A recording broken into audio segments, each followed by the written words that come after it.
Okay, so for next time, we're going to be applying some of the stuff we're going to talk about today to poetry by romantic era women, right? So I've got these 4 poems I'm going to want you to read, and there will be a vocab quiz that you'll need to complete by Sunday. But I'll send everybody a reminder on Sunday morning as well that this needs to get done.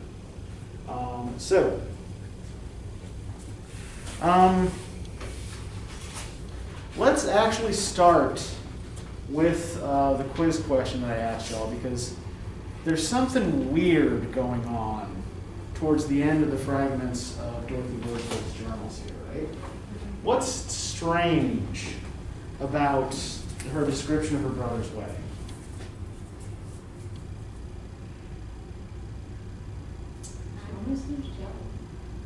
Okay. Okay, that is something that a lot of Wordsworth biographers and scholars have speculated a little bit about, because the Wordsworth siblings were unusually close. But it could be because they lived together. I mean, she pretty much was that role for him. Yeah. She wore his wedding ring. That was weird. That was just weird. Yeah, that that is very strange, right? It's weird the way it happened. Like, it's one thing if she put it on just so she wouldn't forget and lose it, whatever. But it's another the way that they went about it. Like, he fervently put it back on her finger and blessed her. Yeah. Well, My blessed. Like, there was regret by him taking it from her. Yeah. Whenever he took it. That's just. So there are a couple of things that, apart from these journal entries, that fuel this kind of speculation. One is that the Wordsworth siblings' parents died when they were still quite young, and they were raised in different households.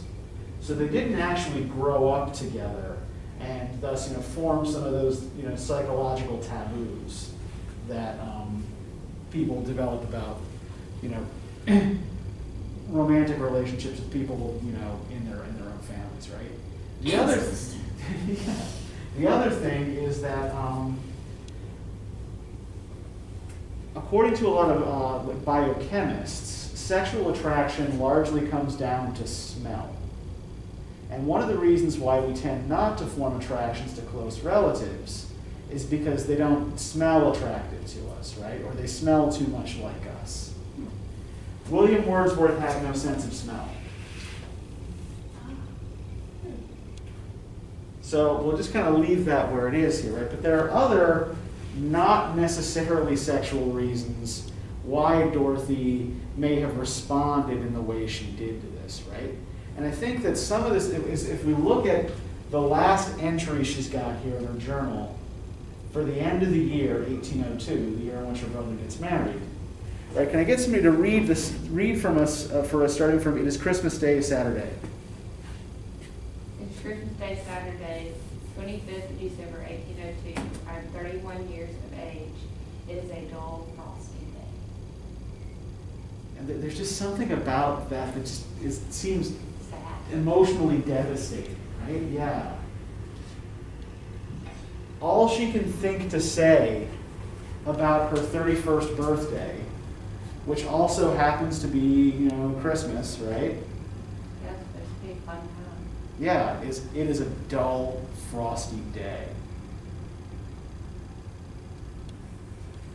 And I think that you're on the right track there, Caroline, when you talk about some of the complicated feelings that this may have, this may have brought up for a person like Dorothy Wordsworth. For one thing, in 1802, right, if you're a middle-class woman who is 31 years of age, what's probably never going to happen to you? Yeah. Maids can get married whenever. Oh, yeah. In fact, yeah, William was the oldest of the Wordsworth children, and he's getting married the same year, right? In fact, it was expected that a man wouldn't marry until he was established in the world and able to support a wife and family. And yeah, men often did marry significantly younger women. But, yeah, Dorothy is 31. And yeah, at this point in her life, sees the writing on the wall that he had never going to marry and never going to enjoy the privileged place she once enjoyed in her brother's household, right? If we look at all of the entries prior to this, right, she is the primary female actor in his life prior to this point. She helps him with his poetry. She sharpens his pencil. She takes dictation for him. She does the housekeeping, right? There's even this particularly, almost comically weird passage. If we look on page 413, right? Thursday, March 4th, 1802. Can I get somebody to start reading that for us before we had quite finished breakfast?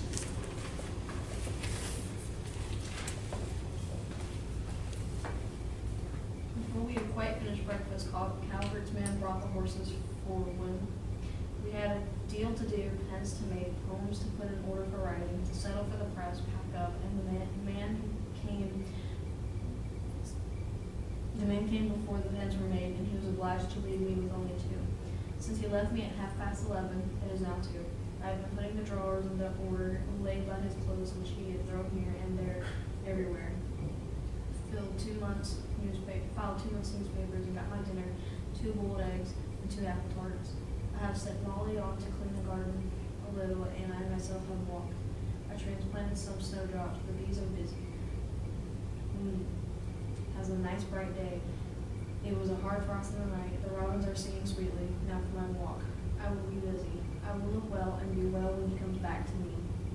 Oh, the darling, here's one of his bitten apples. I can hardly find it in my heart to throw it into the fire. Okay, thank you, right? So, this just seems like a normal account of household doings, right? Until those last couple of sentences again, right? She can't even take his garbage and toss it into the fire, right?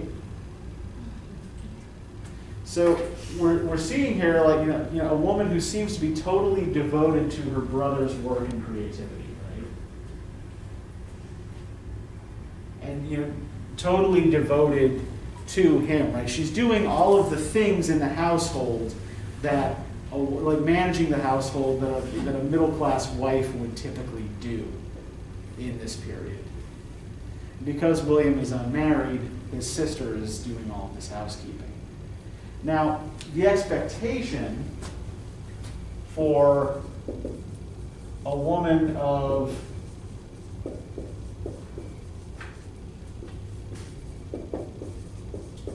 Dorothy's social class in this period would be that essentially she would have money laid aside to be given to her future husband, right? So dowries were still pretty common in this period among the upper and middle classes, right? So do y'all know what a dowry is? Everybody's familiar with the concept? Sort of ish?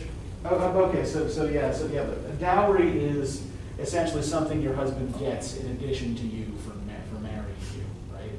So it might be money, it might be land, right? But he acquires something else of value, right? Now, because the Wordsworths were orphans, Dorothy doesn't have a dowry. And I thought, maybe I was confused. No, go ahead. I thought there was a point where William got something and it was meant to be her dowry, or of sorts, or something. Yeah, well, William is the oldest son, basically got everything their parents left them. Right. So yeah, they had younger brothers who lived with them as well. They were all kind of financially dependent on William. Okay. Even before he was a famous poet. Uh-huh. So I'm pretty sure William, for example, was the only one of the boys who got to go to university. That the others did not receive the same level of education.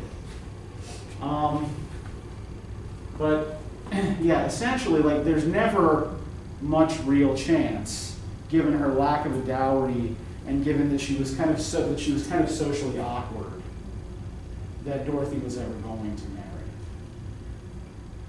So what we see here in these journal entries, right, are the reflections of a creative, intelligent, middle-class woman who, over time, sees her world becoming more and more constrained, right? And sees her role, even within her family household, diminished, to the point where all she can say on her 31st birthday is it is a dull, frosty day. Right? If we look at the early journals, for example, the 1798 ones, there are all these, these walks and conversations with her brother William and with Samuel Taylor Coleridge, and these kind of minute observations of natural phenomena, right? But once we get to William's wedding, a lot of that kind of stuff fades away here, right? A lot of that stuff kind of vanishes. And indeed, like later in life, she suffered a stroke, and afterwards, her personality completely changed, and she became kind of peevish and nasty to most of the people around her. But the reason I wanted to look at these two particular texts together is because they both, this and the Mortal Immortal, are really very much about the lives of middle-class women. Though the Mortal Immortal may not obviously be so, right? So, I want to shift our attention to that for a minute. And I want to show you some pictures. Yes? It was on the thing, but... Yes, you were. I didn't. Oh, yes. You know what? Keep them for next time. Okay. If you already did them, because I also forgot to go out and buy more poster board. Oh. Okay. So yeah, if you've already done them, you're good for next time. We'll talk about them. I thought you said something about Monday, so I didn't do it. I sometimes forget what day it is. Right. And so I thought Monday, you said something about Monday, and I was like, okay, so it's not Wednesday. That's entirely possible. It's entirely possible that I did. Yeah. I was hopeful that you really meant it. Yeah, and I think I'm gonna say, like, when Mondays and Wednesdays, I'm usually a little bit more confused when I get to this class than I am in earlier classes, because It's been a long day. yeah, this is my long day. Yeah, and this is the last class I have to teach, and sometimes, particularly if I haven't had enough coffee, I get a little mixed up sometimes. So yeah, please do, like, if you see that I've said something confusing or contradictory, try to keep me on the straight and narrow. Yeah. I was just not sure if it was meant to be, because I couldn't remember when we were in class if it said the 25th and the 27th, but I knew I was supposed to bring the time. Okay, yeah. Just like we're in the talking about page on the 25th, or Monday. Uh-huh. Like timelines and issues, women's issues, and then purple ones. Okay. We do all that stuff. Okay, yeah. So yeah, we'll just we'll do it Monday. Okay, Yep. that's great. Okay. Because I can really find it. Okay. So Dorothy Wordsworth journals were not intended for public consumption, right? They're just their private record of her thoughts, feelings, and observations over a period of about 5 years. She actually stops journaling entirely in 1803, shortly the year after William's wedding. Oh, she's so sad. Yeah, I mean, it is, right? I mean, it's... I'm close to my brother. But Uh-huh. I'm Yeah. very close to my Mhm. brother. He's like my best friend. Sure. But yeah, you... Not in a weird way. Yeah, well, and I think also, like, you don't live in a small village in rural England in 1802. Right. with, And I've lived with him my whole life, so. yeah, that's yeah. That's also true, and you also have you have more social options, I imagine, than Dorothy Wordsworth did. Poor thing. Yeah. Poor little gal. All right. So to shift our attention to the mortal world, right? So Mary Shelley.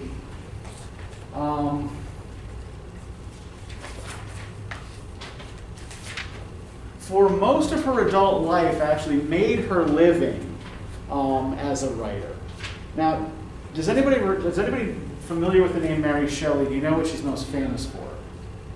Is she related to Shelley? She is, yeah, she was the wife, actually the second wife of Percy Bysshe Shelley, yeah, who we read earlier in the semester. But, what's that? It's not her. Wrong person. What were you thinking? Frankenstein? Yes, Oh, exactly. okay. Yeah. No, that is absolutely the right person. Yeah. What? Mary Shelley was the author of Frankenstein. Okay. In fact, like she originally published Frankenstein anonymously, and people assumed that it was written by Percy and not by her. Oh, that's so cool. And in fact, like even almost a century later, when her authorship of the book was known and documented and demonstrated, there were still people who believed that Percy Shelley had actually written it or had heavily edited what she wrote or something like that. I don't remember ever knowing that Mary Shelley was actually a woman. Like, I don't remember us saying out loud, like my teacher saying it was a woman. I just assumed it was a man because it was, Yeah, the well, time that it was written. So I assumed Mary Shelley was sure. man. Well, and I think like one thing to note about this, the genre that she was working in was actually dominated by female authors and by a female readership, right? So most of Mary Shelley's work is in a genre called the Gothic. Gothic. What's that? Yeah, I'm gonna see if I can see if I can better. Thank you. Yep. Here we go. That's better. And so, kind of like the heyday of the Gothic was from about 1760 to 1825. And the Gothic was a genre that kind of falls somewhere between what we would call fantasy and horror. Right, so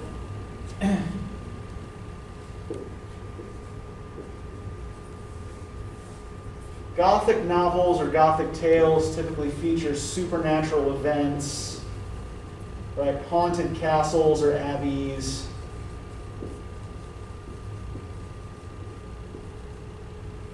And there are two basic plot types, right? There is what was called female Gothic,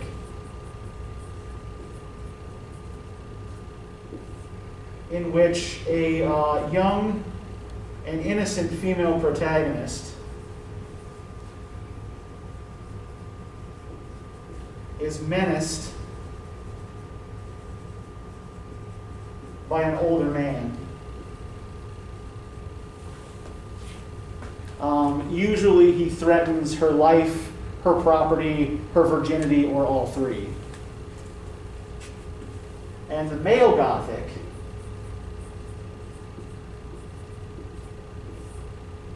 in which a male kind of overreacher character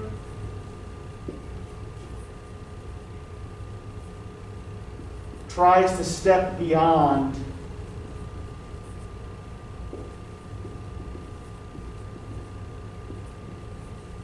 society's rules or boundaries.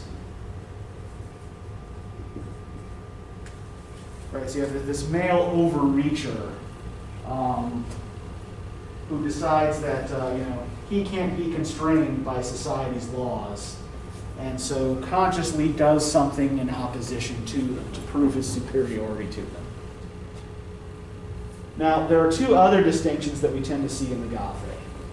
One, actually, one other distinction that we tend to see in the Gothic, sorry. It's a kind of two-parter to it. We have what are called the tales of horror versus tales of terror. In tales of horror, the supernatural events are assumed to be real.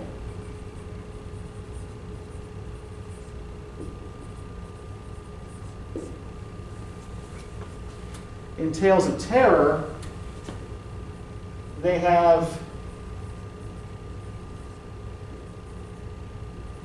rational explanations. So I like to refer to terror Gothic as the Scooby-Doo Gothic. Because once the villain is unmasked, right, you know that, okay, the pirate ship isn't really haunted. It's just Old Man Withers who runs the haunted amusement park trying to scare people away because he thinks there's gold underneath it or something, right? Now, the reason I spell all this out for you, again, it's not necessarily because the plot structures of the Gothic are so important to understanding what we're talking about today, and indeed they have nothing to do really with Dorothy Wordsworth. But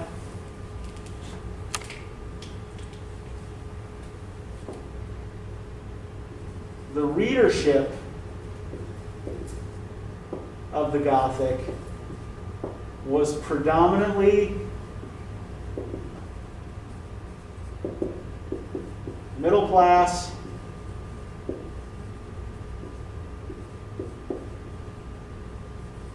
and female. So these were stories that were aimed specifically at middle class women. And indeed, many of the best known Gothic authors were women. The best paid author of her era was a woman by the name of Anne Radcliffe, who wrote about half a dozen like kind of big doorstopper Gothic romances, and was the best-selling author of her day. Right? She was able to command higher authors' fees from publishers than not just any other woman writer in the period, but any other writer period in the late 18th century. And Mary Shelley is working usually kind of in this mode.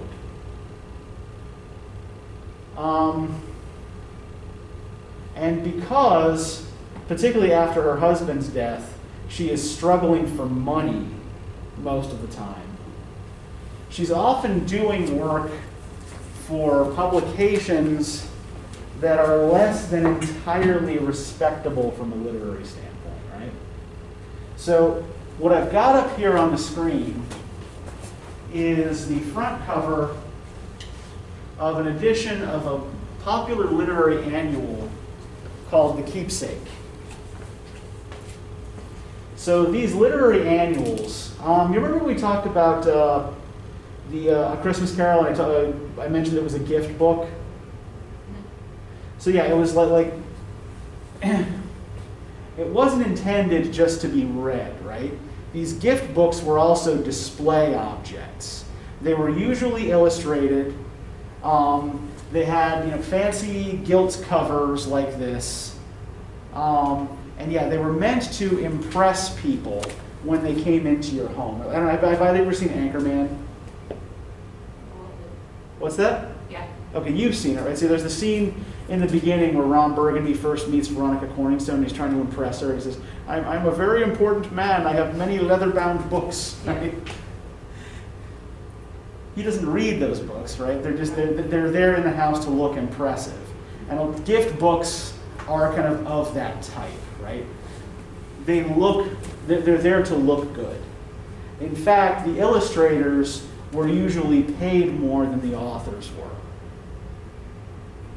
And lots of top name 19th century authors contributed to these as well. For example, William Wordsworth was a frequent contributor to a lot of these annuals.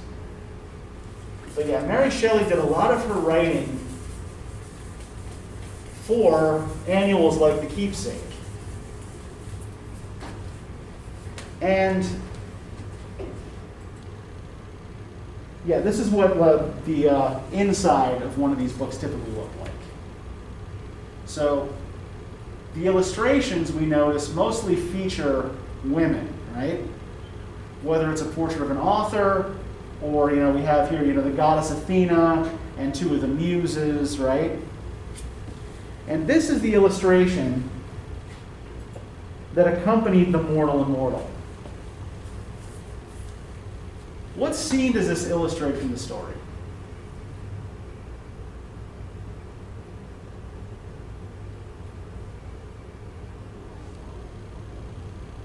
It might even be something that you basically just glossed over.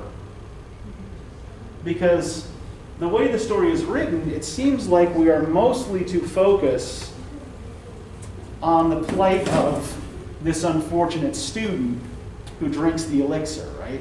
That's the main thrust of the story, right? This guy who the other characters refer to as Whimsy. But what we have here is the scene in which Whimsy's fiancée, Bertha, defies her elderly stepmother to go and be with him.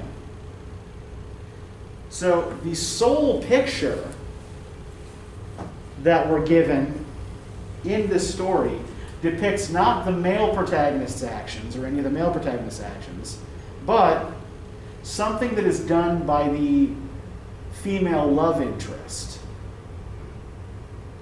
And so I want to try to dig into the story a little bit and try to figure out maybe why this is and how this is pitched to that particular audience of middle-class women. Right? My apologies for the sudden bright light.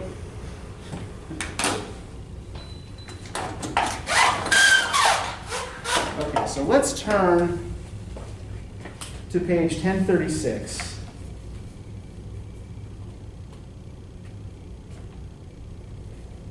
And first, let's try to deal with here what Whimsy's basic situation is. Like, what is his plight? What is his problem?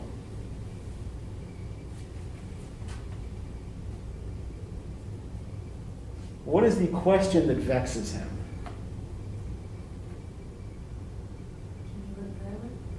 Yeah. Am I, functionally speaking, immortal, right?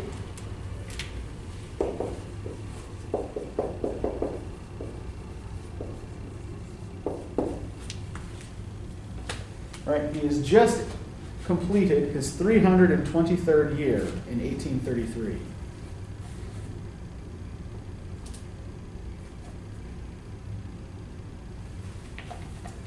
Now,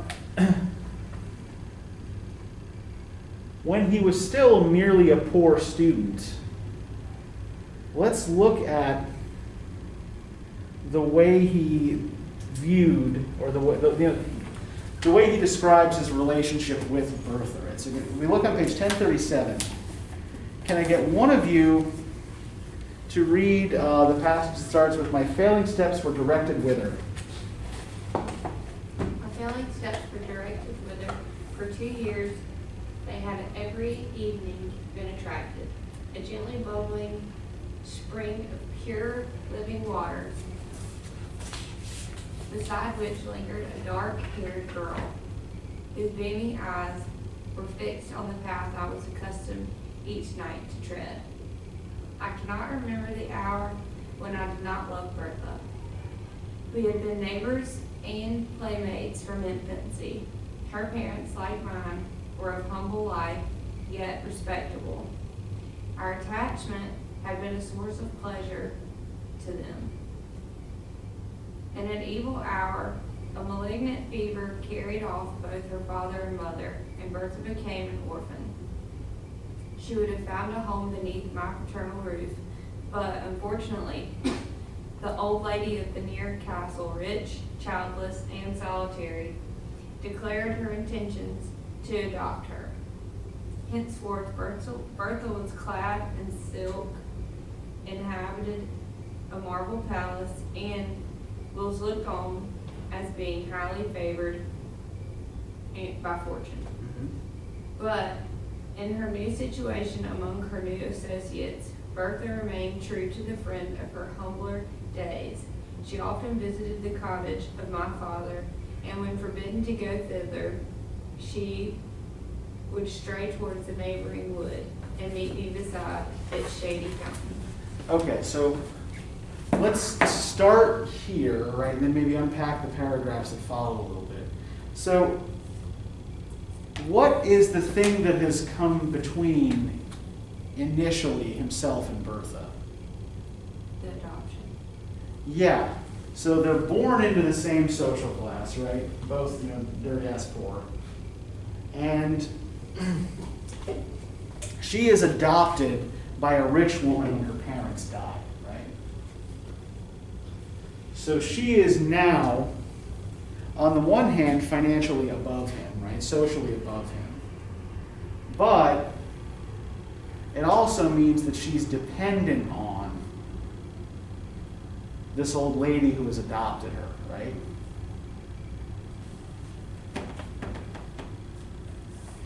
Can I get one of you to continue reading from she often declared that she owed no duty? She often declared that she owed no duty to her new protectress and one sanctity to that which would bound us. Yet still I was too poor to marry, and she grew weary of being tormented on my account. She had a haughty but an impatient spirit, and grew angry at the obstacles that prevented our union. When we met now after an absence, and she had been sorely beset while I was away, she complained bitterly and almost reproached me with being poor. I replied hastily, I am honest if I am poor. Were I not, I might soon become rich. So this exclamation produced 1,000 questions. I feared to shock her by owning the truth, but she drew it from me, and casting a look of disdain on me, she said, You pretend to love, and you fear to face the devil for my sake. I protested that I had only driven to offend her, while she dwelt on the magnitude of the reward that I should receive. Thus encouraged, shamed by her, led on by love and hope, laughing at my late fears, with quick steps and a light heart, I returned to accept the offer of the alchemist and then still installed in my office. Okay, so what's the thing they're fighting about? That he's poor. Yeah, that he's poor, right? And what could he do to alleviate this poverty? No way to get rich. There's actually been an avenue open to him, right? Well, it says he accepted the offers of the alchemist, so that means he's the apprentice. Yeah, he would be apprenticing himself, right?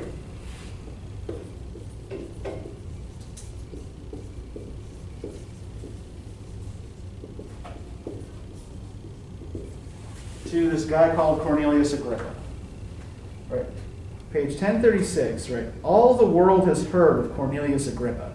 His memory is as immortal as his arts have made me. All the world has also heard of his scholar, right, his student, who unawares raised the foul fiend during his master's absence and was destroyed by him. The report, true or false, of this accident was attended with many inconveniences to the renowned philosopher. All his scholars at once deserted him. His servants disappeared. He had no one near him to put coals on his ever-burning fires while he slept, or to attend to the changeful colors of his medicines while he studied. Experiment after experiment failed, because one pair of hands was insufficient to complete them. The dark spirits laughed at him for not being able to retain a single mortal in his service. So Cornelius Agrippa was a real person, right? This guy's an actual historical figure. In the 15th century, he was noted as a philosopher, a legal scholar, a theologian, and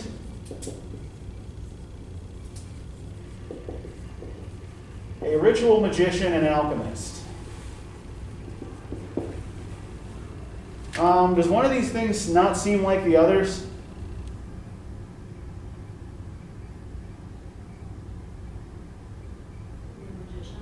Yeah, the magician bit seems a little strange given the other genuine academic credentials, right? But it would seem less strange in the 15th century, right? This is, remember, we're dealing with, kind of pre-scientific method kind of mindset, where basically any sufficiently complicated technology is equivalent to magic. And people genuinely believe that nature worked primarily in terms of, say, like correspondences, right? You know, I don't know, how familiar are either of you, like, say, with astrology? Like sun signs and things like that? Okay, so you know, we've got like these, you know, star formations in the sky that look vaguely like animals, right? And according to this kind of the kind of logic that, you know, power this idea of correspondences, people who were born when the sun is in one of those patterns, right, will adopt characteristics that are similar to that particular animal, right? Yeah. Yeah, exactly. Depending on when you were born, it depends on your sign. Yeah, exactly, yeah. Or like even in terms of like the way people used to practice medicine, right? So if you had a blood disorder, a doctor might, pardon? That would bleed you. Okay. Sometimes they would try to get the bad humors out, yes. They would bleed you or give you an enema or give you something to make you throw up. To try to no, it's not. We know that now, right? But another thing that they might do, like, you know, a doctor treating a blood disorder might like give you, say, like a ground up ruby mixed into red wine, right? Now, what would be the logic there? Why would a ruby and red wine help your blood? Make it redder in there. Because they're all red, exactly, yes. I was about to go into So- some other things in that, but never. Yeah, so they all correspond to each other in that way, At right? first I was just gonna be like, it wouldn't, and then I was like, oh, you want me to tell you why they would think Why they that? would Okay, think it, got it. yes, exactly, yes, why they would think that it would. Because, yeah, they're operating on a completely different logic from us, right? So it wouldn't be like red wine because of the blood of Christ, and it wouldn't be like a ruby because it's like A, your birthstone, or B, because it's like a ruby signifies love or healing. Well, most of the best physicians in the Middle Ages were Muslims or Jews anyway. So yeah, it would have had little to do with the blood of Christ. But yeah, I think a lot of these symbolic associations that we attach to things like rubies, say, like, you know, to, you know, birthstones and to flowers and things like that, come out of this kind of logic of correspondences. So they're remnants of this older system of scientific belief, right, that predates the scientific method. But that's the principle that Agrippa is working under, right? And that's why it's not weird that he's a serious scholar as well as a magician. In fact, the stuff he's best known for today is the magician stuff. But yeah, so Agrippa can't get anybody to come and work for him because there's this rumor that one of his students was reading through one of his magic books, accidentally summoned the devil, and the devil killed him, right? So this is the situation that Whimsy is entering on taking employment with Agrippa. And why do you think Bertha is so desperate to have Whimsy take this? Like, it seems like she wants to willfully put him in danger, right? She wants that money. Yeah, but what does she want that money for? Why would she want that money? Because if he has money, they can get married. Exactly, so she can get out of the situation she's in, right? Bertha can't simply leave her protectress's home because she can't just go out and get a job, right? Right, because of the time. Yeah, So she had to be adopted Yeah. or married. exactly. Okay. She had to find somebody who would be willing to take care of her, right? And it's also important to note here what her primary power over Whimsy is, right? Why does she have power over Whimsy? Because she's rich. Because she loves him. He loves her. And why does he love her? Because they always love each other. Uh-huh. But it doesn't hurt that she's beautiful, right? Oh. Right, that's for him kind of the primary draw here, right? That Bertha is beautiful. And so she's able to get him to do things that he would otherwise maybe not do, right? So at least early in their relationship, right, she has the power, she has the authority because he desires her for her beauty, right?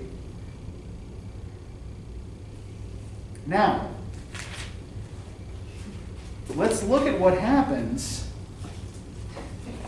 when she starts getting older and he doesn't.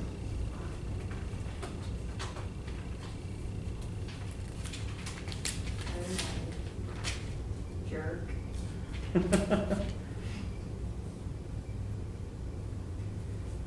Let's look on page 1041.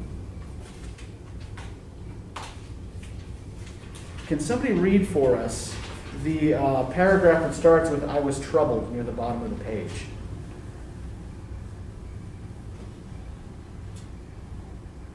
I was troubled. I looked at the faded beauty of Bertha.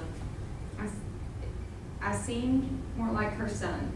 By degrees, our neighbors began to make similar observations, and I found at last that I went by the name of the scholar Bewitched. Bertha herself grew uneasy. She became jealous and peevish, and at length she began to question me. We had no children. We were all in all to each other, and though as she grew older, her vivacious spirit became a little allied to ill temper, and her beauty sadly diminished. I cherished her in my heart as the mistress I had idolized, the wife I had sought and won with such perfect love. Okay, so how is their relationship changing due to the fact that she's getting older and he isn't? Everybody around him was looking at him like, oh, he's her son. Yeah, it's humiliating for her, for one thing, right? That she's getting old and her beauty is fading, and her husband continues to look like he's in his early 20s. Yeah, because of the potion, yeah. But yeah, so how does she then respond to him? How does she begin behaving towards him? She's mad. Yeah, she becomes jealous and peevish, right? She wants to know where he is all the time. Yeah. She obviously starts overthinking him. Yeah, well, because he's still young and good looking, right? Even if she isn't. And so the power that she used to have over him, right? She no longer has. Yeah, it starts to fade, right? At last our situation became intolerable. Bertha was 50, I 20 years of age. I had in very shame, in some measure, adopted the habits of a more advanced age. I no longer mingled in the dance among the young and gay, but my heart bounded along with them while I restrained my feet. And a sorry figure I cut among the nesters of our village. But before the time I mentioned, things were altered. We were universally shunned. We were, at least I was, reported to have kept up an iniquitous acquaintance with some of my master's supposed friends. Poor Bertha was pitied but deserted. I was regarded with horror and detestation. So not only does she become jealous regarding him and his whereabouts and his activities, right? What else happens to her? She gets pitied by everybody around her. Yeah, pitied, right? But will anybody do anything to act on that pity to help her? Yeah. She's also deserted, right? Yeah. So because he still looks like a kid, and everybody knows that he used to work for Cornelius Agrippa, people assume he's got some kind of evil magical hoo-ha going on. And thus shun both of them, right? So it's not just him who gets affected by his immortality, right? Now, there are two more passages here that I want to point to here regarding kind of like the way Bertha's situation in particular changes over time here. If we look near the bottom of 1042, it says, I returned the good soul's embrace heartily. I will not, my Bertha, but for your sake I had not thought of such a thing. I will be your true, faithful husband while you are spared to me, and do my duty by you to the last. What's weird about the way he phrases that?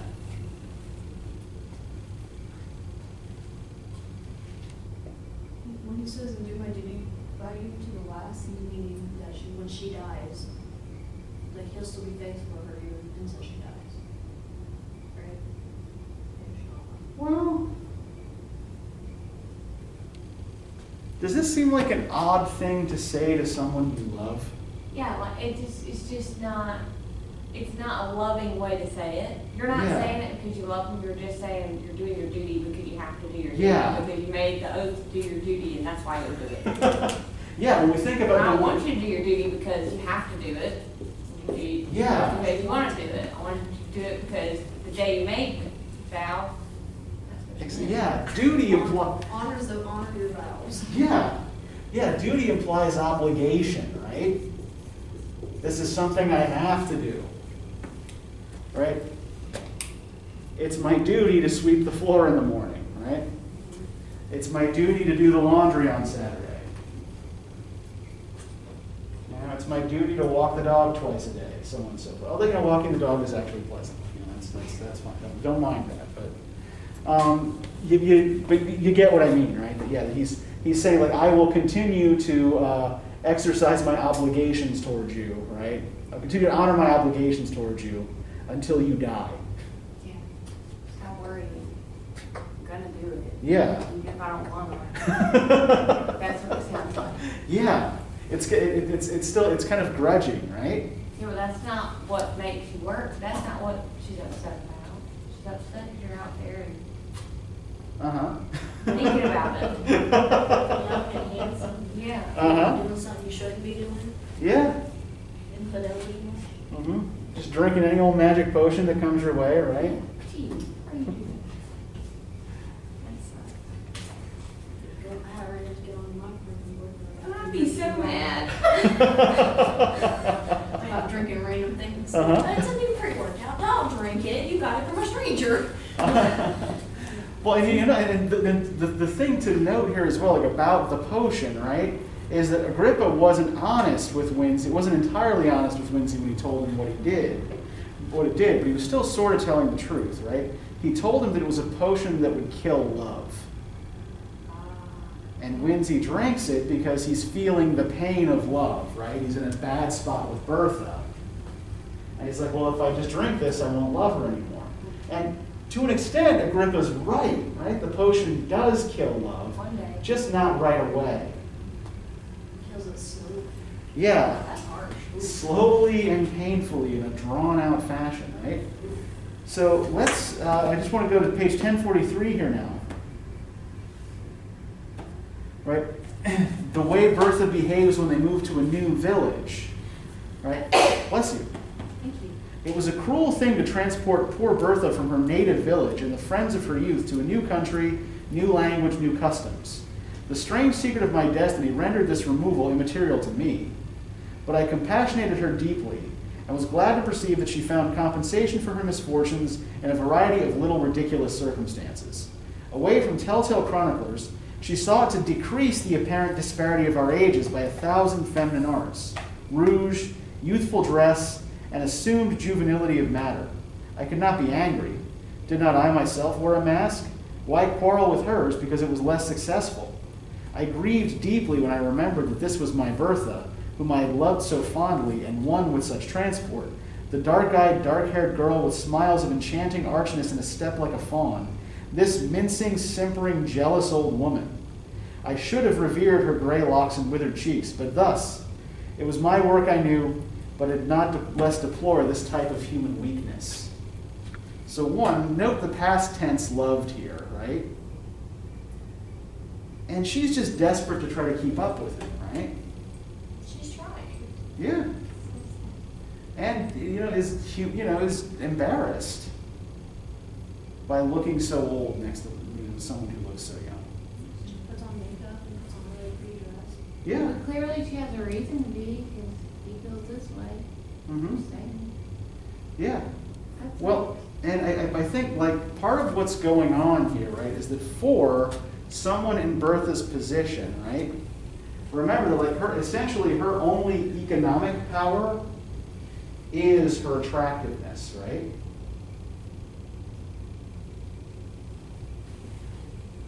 That's how she wins Whimsy's love. And when that disappears, she has no power over him anymore, right? And so again, like I think like this is is one of the reasons why Bertha stepping out to do her own thing, more or less, is the picture that's chosen as the illustration. Because remember, the audience for the original readers of this story would have been predominantly middle-class women who would have been much more like Bertha than they are like Whimsy, and would be much more easily able to place themselves in her situation than they are in his. And just one last passage I want to look at before we let this go and give you the questions for next time. Why dwell on these minute circumstances? We lived on for many long years. Bertha became bedridden, paralytic. I nursed her as a mother might a child. She grew peevish and still harped upon one string of how long I should survive her. It has ever been a source of consolation to me that I performed my duty scrupulously towards her. She had been mine in youth, she was mine in age, and at last, when I heaped the sod over her corpse, I wept to feel that I had lost all that really bound me to humanity. So we've got this duty here again, right? He's, does his duty to her scrupulously. And when he's crying over her grave, is he crying for her? No. Crying for his humanity. Yeah, he's only feeling sorry for himself, right? Because this was his last human tie, and now he just has to go off and be Mr. Lonely Immortal Man. So, if we look at the, one of the, pretty much what we've done here is look at this not as the story of Whimsy's immortality, right, but as the story of Bertha's marriage to Immortal Man, right? And I think it kind of changes the way that you read a character whose motivations sometimes look selfish and unappealing, right? That in fact, from her perspective, it's the man she ties herself to who often behaves in a way that is selfish and unappealing. And I think that we should be keeping this in mind, particularly when you look at the poems for next time, especially the Felicia Dorothea Hemans poem, The Indian Woman's Death Song, and Sappho's Song by Letitia Elizabeth Landon. We're going to be following these particular themes pretty closely here. All right, so anybody have any questions about anything? All right. Let me get this set.